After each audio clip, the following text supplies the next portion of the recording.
네, 안녕하세요. 이대호 건축가입니다. 오늘은 저희가 인천 청라에 나와 있습니다. 인천 청라에 LH 단독주택 필지 내 주택이 완공이 되었는데요. 총 86평, 5억 5,880만 원의 부가세 포함된 금액으로 완공된 주택입니다. 많은 분들이 저희가 부동산 업체인 줄 알고 전화를 하시는데요. 부동산 업체 아닙니다. 건설회사고요. 제가 지은 집을 소개시켜드리는 영상이니까요. 이 집 파냐고 안 물어보셔도 괜찮을 것 같습니다. 지금도 제가 외관부터 한번 설명 좀 드릴게요. 따라오시죠.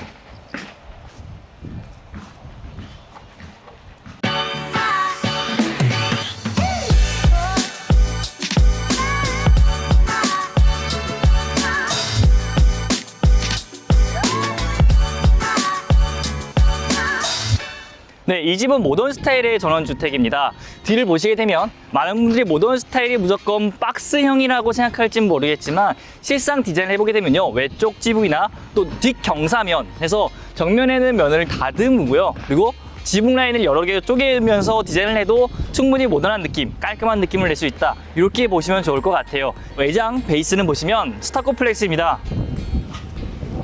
화이트 톤이나 아이보리 톤으로 저희 섞어서 사용을 했고요. 밝은 톤으로 전체적인 깔끔한 느낌을 잡아주되 블랙 알루미늄 프레임입니다. 내외부 도장 프레임을 사용을 해서 이 자체가 집 전체적으로 포인트가 될 수 있도록 만든 디자인입니다. 그리고 또 하나는 모노롱 벽돌이라고 합니다. 아니, 모노롱 타일이라고도 하죠. 두꺼운 걸 쌓은 것이 아니라 얇은 걸 붙인 겁니다. 솔직히 외관에서 봤을 때는요, 두꺼운 것과 얇은 것의 차이는 거의 티나지 않습니다. 왜냐하면 실제 두꺼운 거를 얇게 켜서 붙인 거기 때문입니다. 하지만은 이렇게 파벽돌을 쓸 경우에는 시공비 자체에서는 훨씬 다운되는, 거의 절반가량 다운되는 금액적 효과를 볼 수 있기 때문에 조적식 방식을 쓰지 않는다라고 하시게 되면은 이렇게 모더롱 스타일의 파벽돌을 쓰는 것도 나쁘지 않은 선택이다, 이렇게 보시면 좋을 것 같아요. 그리고 제가 서 있는 이 바닥 같은 경우에는 석재 데크입니다. 두껍게 기초를 만들고요, 그 외에 두꺼운 석재판을 깐 거예요. 이렇게. 네. 그래서 많은 분들이 석재가 깨지면 어떡하느냐 하는데요, 어지간해서 안 깨집니다. 저도 여태까지 깨진 적을 못 봤으니까 화자에 대한 걱정은 제로점이다, 이렇게 보시면 좋을 것 같아요. 이 집의 마지막 포인트는 징크예요. 집 전면부 창문 주변으로 한 2군데 정도 포인트만 저희 줬고요, 이렇게 좀 저렴한 비용으로 저희가 포인트를 전체적으로 잡아주면서 이 집이 모던 스타일이지만은 가성비 높은 주택으로 만들어진, 네, 좀 독특한 형태라고 보시면 좋을 것 같아요. 이 집의 내부 평면 같은 경우에는 여긴 듀플렉스 하우스입니다. 외관만 봤을 때는 1세대가 사용하는 단독주택처럼 보이지만은 제가 설계를 할 때 제 좌측편 같은 경우에는 어머님 세대, 그리고 우측편 같은 경우에는 위층까지 이제 아드님 세대가 같이 거주하는 듀플렉스 하우스다, 이렇게 보시면 좋을 것 같아요. 이 집을 저희 설계할 때 가장 큰 고민은 뭐였냐면, 듀플렉스 하우스니까 무조건 쌍둥이 집, 보통 협소주택, 땅콩주택이라고 하잖아요. 이것처럼 보여지지 않게 하는 것이 가장 중요한 포인트였습니다. 이 외관에서 봤을 때는 하나의 집처럼 보이지만 실제 내부에 들어갔을 때는 2개의 집으로 나뉘는, 그동안 보아왔던 전원주택이나 평범과는 궤를 달리하는 전원주택이다, 이렇게 보시면 좋을 것 같습니다. 지금 제가 이제 건물의 뒤편으로 나와 있는데요, 보통 많은 분들이 건물의 앞쪽에 도로가 있을 거라 생각하시지만 실상 건물 뒤편 북쪽으로 도로가 나 있는 경우도 굉장히 많습니다. 그러면은 굳이 현관을 앞쪽으로 당길 것이 아니라 이렇게 북쪽에서 바로 진입할 수 있도록 현관을 구성하셔도 괜찮습니다. 그렇기 때문에 현관이 북쪽에 있고요, 그리고 주차장도 북쪽에, 그리고 앞마당을 온전히 다 사용할 수 있는, 그렇게 배치를 했다고 생각하시면 될 것 같아요. 들어가 볼게요. 네, 안녕하세요. 정다운 건축가입니다. 자, 오늘은 청라에 듀플렉스 하우스죠. 사실 듀플렉스 하우스로 허가나 이런 것들은 나지는 않아요. 이 전원주택 단지가. 여기 아드님 방, 여기 이제 건축 중에 어머님 댁이신데 서로 현관문은 같지만 출입문은 다르기 때문에 내부 듀플렉스를 완성할 수 있었고요. 여기에는 시건장치가 따로 비밀번호가 달리기 때문에 자녀분과 어머니 세대, 총 2세대가 같이 살더라도 전혀 불편함 없게끔 준비를 했다는 점이 가장 큰 것 같습니다. 이 집의 또 전체적인 장점은 수납이 굉장히 뛰어나다는 점인데, 공동 현관에 신발장도 있고 굉장히 큰 현관에서도 여기 신발장, 4인 가족만 하더라도 신발이 굉장히 많아졌기 때문에 신발장이 대형하고요. 새로 나온 이건 창호에 회전형 중문입니다. 굉장히 독특해요. 또 열리는 이 사이즈 면적은 삼연동 도어보다 더 큰 것 같아요. 들어올 때부터 임팩트가 정말 대단하지 않습니까? 어떤 사람들은 물건을 들고 와서 밀고 가야 될 때가 있어요. 안쪽에 어떤 공간이 쌓여져 있을 때는 또 당겨서 이렇게 가야 될 때가 있단 말이에요. 이런 부분들은 적용할 수 있다면 적극적으로 추천을 해드리고 있고요. 아래층 면적이 26평형입니다. 아래층에 거실이 따로 있는 건 아니에요. 이쪽에 바닥에 보시면은 바닥 콘센트를 이용해서 굉장히 큰 테이블이 놔져 있고 여기서 독서라든지 모임이라든지 이런 것들을 진행할 수 있게 정말 큰 내부 장이 설치가 되어 있습니다. 여기 히든이 하나 있습니다. 에어컨을 설치를 해서 에어컨을 쓸 때는 이런 식으로 열어놓지만 에어컨을 쓰지 않을 때는 이렇게 닫아서 일체형 벽처럼 보이게 이렇게 마련을 해놨어요. 인테리어가 굉장히 깔끔하다는 점이 있고요. 이건 알루미늄 창호가 전체에 적용이 됐어요. 저희가 누누이 설명을 하지만 제품의 디자인부터 단열가까지 최고 성능을 발휘하기 때문에 거기다 이 집은 이런 엣지들이 살아있는 알루미늄 창을 적용을 해서 단열값 포함, 디자인 포함, 고가의 창답게 가격은 포함하지 못했지만 디자인과 실용성, 성능까지 싹 잡은 제품이라고 또 말씀드리고 싶네요. 건축주님들께서 그냥 간과하면서 지나칠 수 있지만 왜 이 창호가 비싸냐면요. 바깥과 안쪽에 이 창호의 색깔이 블랙으로 돼 있어서 도장을 한 번 더 한 거예요, 사실. 외부 내부가 다 블랙 창호로 이루어져 있기 때문에 비용은 조금 더 추가를 하셨다는 점도 말씀드리고 싶습니다. 자, 이 집의 1층에 가장 큰 하이라이트인 주방에 나와 있는데요. 주방은 일반 가정집에서 최고급 주방이라고 명할 수 있을 정도의 사이즈와 그런 시스템을 가지고 있는데요. 자, 그릇장도 안에 내부에는 유리 선반까지 놔둬서 그래서 그릇을 딱 전시해 놓을 수가 있고요. 이 내부에는 또 콘센트까지 적용이 돼 있어서 여기 전기 포트 쓰실 때나 이럴 때도 간단하게 쓸 수 있게 준비를 해놨다는 점. 정말 수납이 많습니다. 건축주님들께서 얼마나 살림이 많으신지 이 집은 수납의 왕이라고 불릴 정도로 수납이 많고요. 장들 하나씩 열면은 끝이 없습니다, 정말. 이쪽만 끝이 아니라는 점. 이쪽으로 걸어오게 되면은 다용도실이 연결이 되어 있는데요. 여기에 냄새가 나는 조리를 할 때는 이쪽에서 진행을 하실 수 있게끔 여기 싱크볼을 하나 더 넣어드렸어요. 여긴 장같이 보이지만 건축주님께서 디자인을 워낙 중요시 하시는 분이라 자, 가스보일러가 설치가 되어 있어요. 가스보일러 웬만하면 노출되어 있는데 가스보일러 실마저도 이렇게 장으로 해서 굉장히 깔끔하게 보일 수 있게 마련을 했습니다. 이건 창호에 알루미늄 창호가 적용이 되어 있어서 이렇게 열면 환기가 되고 이렇게 열면 완전한 개폐가 되고 이렇게 하면 잠깁니다. 근데 제가 열었다 닫았다 했을 때 여기 이제 녹음된 소음을 들어보시면은 얼마나 밀폐력이 뛰어난 창호인지 아실 수가 있을 정도로 되어 있고 여기 뭐 크게 별다를 건 없지만 여기 이제 작은 화장실을 설치를 해서 샤워 칸막이 없이 바로바로 이렇게 샤워하시고 간단하게 볼일 보실 수 있는 이런 화장실이 마련이 되어 있고요. 여기에 힘드신 분들은 이렇게 잡고 일어날 수 있게끔 이 손잡이형이라고 보시면 돼요. 이런 인더스트리얼 디자인도 유행을 타면서 이런 제품들에 대한 고객들의 이해도도 높아졌다라고 말씀을 드리고 싶고요. 수전은 밖으로 나와 있어서 사용성이 굉장히 뛰어납니다. 작은 화장실을 할 수밖에 없었을 때는 수전을 밖으로 꺼내서 사용자를 2명을 쓸 수 있게끔 만들어주는 것도 설계적 아이디어다라고 말씀드리고 싶고요. 이 집의 백미인 2층으로 한번 올라가 보겠습니다. 여기 2층 거실이 있습니다. 전체 면적이 36평형에 달할 정도로 굉장히 큰 거실을 소유하고 있는 주택인데요. 이쪽 창을 바라볼 수도 있게끔 설계가 되어 있고요. 또 이쪽 창을 바라볼 수도 있게끔 설계를 되어 있어요. 여기도 이건 창호 3중 유리 알루미늄 시스템 창호로 설치가 되어 있어서 이런 큰 유리를 요새는 부담스럽지 않게끔 설치가 돼요. 그리고 거실도 이쪽 면적에서는 TV 공간이 있을 거고 이쪽 면적에서는 독서를 할 수 있고 사색을 즐길 수 있게끔 독서라든지 이런 것들을 할 수 있게끔 하고 또 위에서 쿠션이나 베드를 놔둔다면 한 번씩 이렇게 눕고 싶은 생각도 있잖아요. 이렇게 우리 집에서 이렇게 걸터 앉아서 이렇게 한다는 게 참 카페 같고 저쪽 뷰를 보게 되면 어떤 독서를 하거나 바깥의 풍경을 보면서 커피 한잔 하거나 이럴 때도 정말 좋을 것 같아요. 안방 공간인데요. 안방의 유리가 굉장히 크죠. 어디서도 볼 수 없는 하부 유리까지 가지고 있는 안방이에요. 굉장히 독특한 거예요, 이거. 왜 이런 거 있잖아요. 인터넷에서 내가 정말 예쁜 집을 봤는데 실제 내가 거기 살기에는 부담스러운 거, 그런 설계 도면 되게 많아요. 근데 그 도면을 건축주님들께서 왜 적극적으로 활용하지 못하냐면 너무 독특해서 그래요. 이걸 이해할 수 있을까? 내가 감히 사용할 수 있을까? 건축주님들께서 꼭 그런 주택의 표본, 모범 답안이라면 이 집을 추천드리고 싶어요. 과감하게 이렇게 하부 유리까지 적용을 해서 바깥에서 우리 집을 볼 수 없게끔 사실 설계가 돼 있습니다. 밑에서 여기 이 집을 본다고 해도 사실은 이쪽 각도로 보이기 때문에 보기가 힘들어요. 여기 앞에 이렇게 나와 있지 않는 이상.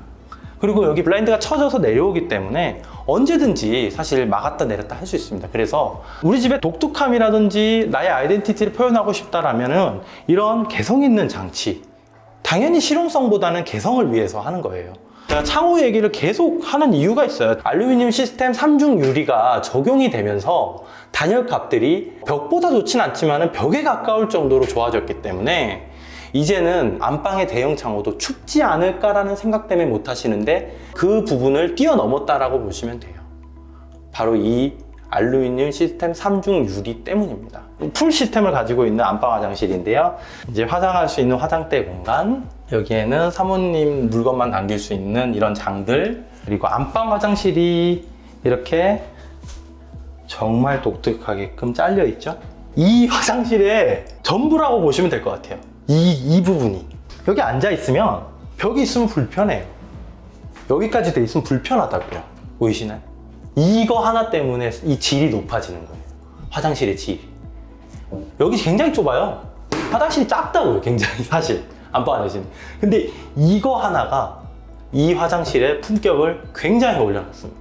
그래서 설계는 디테일이 너무 중요한 것이지 막 실용성, 어떤 것들, 모든 것들 그 실용성에 입각을 하게 되면 이런 80평이 넘는 대형 주택에서는 그냥 큰 집으로 밖에 불릴 수가 없을 거예요. 그래서 건축주님과 함께 대화한 이 장치들은 정말 소중하고 저희 회사만의 장점이라고 보시면 좋을 것 같습니다.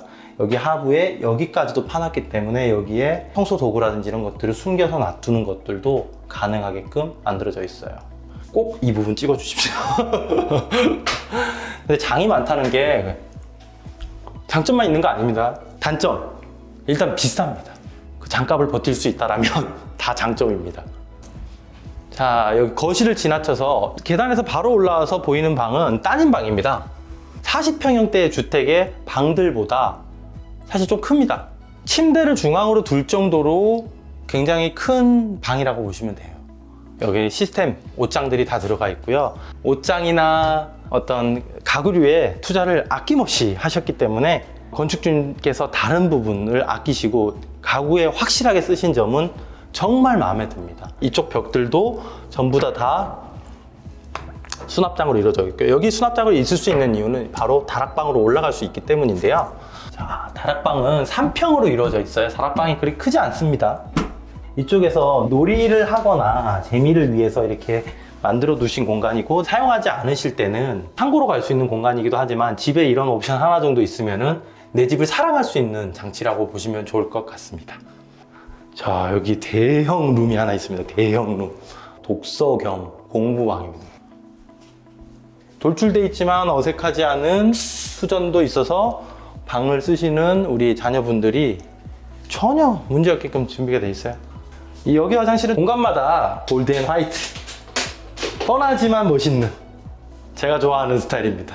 자, 화장실 옆에 있는 방으로 또 왔는데요. 여기도 자녀방이에요. 대형 창이 있습니다. 언제나 80평형대 주택, 2세대가 살 수 있는 주택에 혼을 잡았다라고 볼 수 있을 정도로 이 주택은 정말 제가 자랑하고 싶은 게 너무 많네요.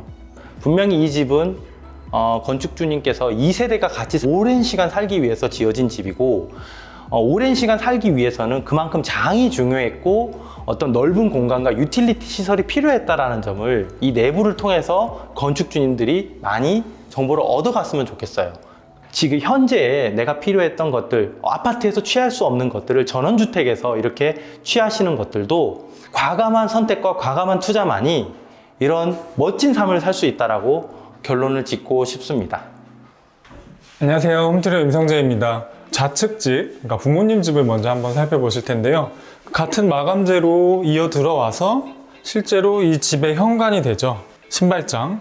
크지 않지만 두 분이 거주하시기엔 충분한 공간으로 설계가 돼 있고 신발장이 있고 정면에 바로 거실이 위치해 있습니다. 그리고 시선을 이렇게 두면 이렇게 트여 있죠. 트여 있고 바로 주방이 있어요. 가운데 어떤 공간 분리를 위해서 뭐 가구로 벽으로 마감이 돼 있죠. 실제적으로 이 공간이 그렇게 넓지는 않을 수 있으나 걸음상으로 보면 6, 7발자국 4,500 내외 이쪽 공간이 지금 이렇게 이어져 있고 단순히 복도 공간이라고 하기엔 상당히 폭이 넓어요. 그렇다 보니까 거실의 경계가 그렇게 딱 한정이 돼 있고 갇혀 있다는 느낌을 받지 않아서 들어오자마자 훤히 뚫려서 넓어 보이는 효과를 주고 있습니다. 그리고 이 넓어 보이는 이면에는 이렇게 싱크대가 배치가 돼 있죠. 그래서 이 넓은 공간에서 여기 이제 식탁을 놓고 뭐 식사를 하시고 거실로 넘어가는 이런 동선이 돼 있는데 일단 시각적으로 장점은 일단 지금 가지고 있는 평수 사이즈보다는 상당히 넓어 보인다. 거실도 주방도 가진 사이즈보다 넓어 보이기 때문에 이 집의 전체 평수가 조금 더 크게 느껴지는 그런 장점이 있습니다. 그리고 주방 뒤쪽에 바로 다용도실이 있어요. 다용도실은 작은 싱크가 하나 있고요. 여기에는 이제 세탁기 혹은 건조기 이런 게 놓일 거고 보일러가 같이 들어있는 2m 이내의 다용도실입니다. 뭔가를 수납하고 창고 대용으로 그 다음에 보일러실로 냄새가 나는 음식을 조리하기에 적합한 규모예요. 다시 말씀드리지만 이 주택은 여러분이 사시는 게 아니고 딱 두 분 부모님이 거주하실 거라서 사실 이 정도만 돼도 충분하게 공간을 활용할 수 있다는 점. 그리고 가장 안쪽으로 이제 안방이 위치해 있습니다. 안방도 적당하죠. 이미 이제 장이 설치가 되어 있는데 장 사이즈를 한 600 정도, 700 정도를 감안했을 때 육안상으로 보면 이 방은 4m 이내 한 3,700, 한 3,700 정도 되지 않나 이렇게 판단이 되고요. 여지껏 저희가 보여드리고 설명드렸던 방의 창들에 비해서 상당히 사이즈가 크죠. 개방감이 있고요. 그리고 다른 점은 한쪽은 픽스, 한쪽은 이렇게 열릴 수 있는. 개인적으로는 전 이 창이 상당히 좋습니다. 이유는 창을 이렇게 크게 쓴다고 해도 이게 전부 다 여는 건 어떻게 보면 뭐 합리적이진 않아요. 강제 환기를 아주 빠르게 급하게 시켜야 된다고 하면 이 큰 창을 다 움직여서 환기를 시킬 수 있지만 실제로는 이 정도의 공간만 가지고도 충분히 어떤 환기나 여타 개방감을 느낄 수 있기 때문에 기존에 썼던 그런 창을 고집하지 않고 한쪽이 이렇게 픽스로 깔끔한 이미지로 외부를 보고 한쪽은 창의 기능을 할 수 있는, 열릴 수 있는, 그리고 환기를 할 수 있는 이런 창을 사용했을 때 좀 더 미적으로나 실사용에 있어서 효과적이고 합리적이지 않나 하는 생각이 듭니다. 두 분이 거주하시지만 방이 하나는 아니에요. 게스트룸이 있죠. 게스트룸을 들어가기 전에 손을 씻을 수 있는 세면대가 있고 욕실이 있습니다. 변기와 다시 세면대가 있고 욕조가 있어요. 그럼에도 불구하고 이 공간을 세면대를 놔둬서 손만 씻는 공간일 때 혹은 손님이 오셨을 때 좀 사용하시기 편하게 만들어 놓은 공간이라고 할 수 있습니다. 그리고 마지막으로 여기는 이제 게스트룸이에요.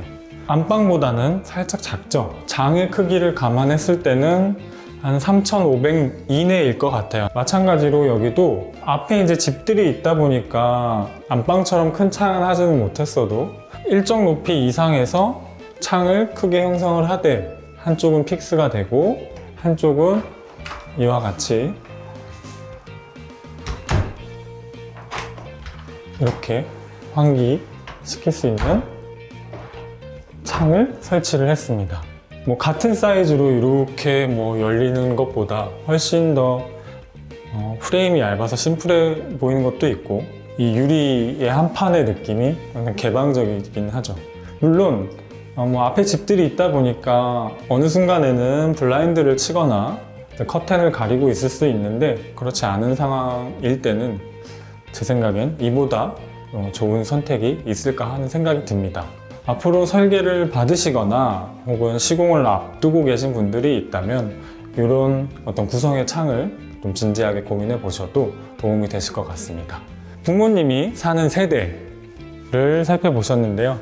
이 집은 30평이 채 안 되는데도 육안으로 보기에 충분히 거실과 주방이 넓어 보이고요. 그 다음에 안방 크기도 적절하고 게스트룸도 있고, 그 다음에 공용 욕실이 있고 다용도실도 있는 아주 합리적인 공간으로, 작지 않은 공간으로 디자인이 됐습니다. 1호 집에 대한 설명은 여기까지 하도록 하겠습니다.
네, 이 영상이 도움이 되셨다면 구독과 좋아요 눌러주세요.